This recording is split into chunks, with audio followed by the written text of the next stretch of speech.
Just a day before the United Methodist Church's General Conference begins, over 100 pastors and ministry staff have publicly come out as members of the LGBTQ community. Now, this has been a move intended to bring attention to the issue that is going to be on the agenda in Portland, Oregon for this central meeting. It's a meeting held once every 4 years. And the letter has said that people in the LGBTQ community have been forced to conceal a core part of themselves in many, many churches across the country. Well, what this is all about, Margaret, is the fact that the United Methodist Church's Book of Discipline says that the practice of homosexuality is incompatible with Christian teaching, and therefore practicing homosexuals are not allowed to be certified as ordained ministers or to be appointed to serve in the United Methodist Church. Now, over 100 pastors, ministers, members of this community have come out and said that they are, in fact, LGBTQ, which is obviously a giant step forward for this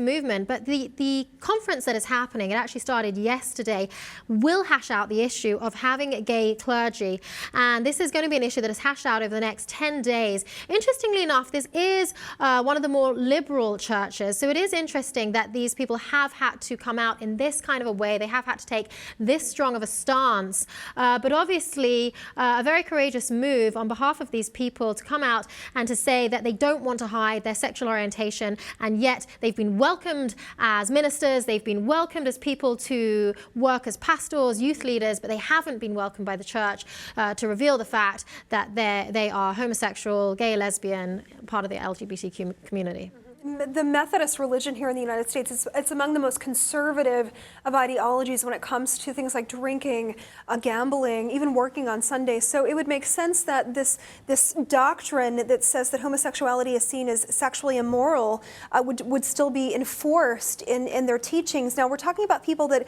they typically alienate. They're forced to conceal their own sexuality. They can't speak out in a pulpit against homosexuality being seen as immoral. And the fact that these 100 people have done this, Joe, it really tells you the direction that the church doctrine is going, that it could possibly change. And we're talking about a very, very conservative sect of the religious community here in the States. And there are many people now trying to overturn the church's Book of Discipline, these kind of rules. There are two Methodist preachers that married a same-sex couple in the First United Methodist Church in North Carolina last month. And we also heard earlier this year in January, Cynthia Mayer, she shocked parishioners when she came out as a lesbian during her first sermon of the year.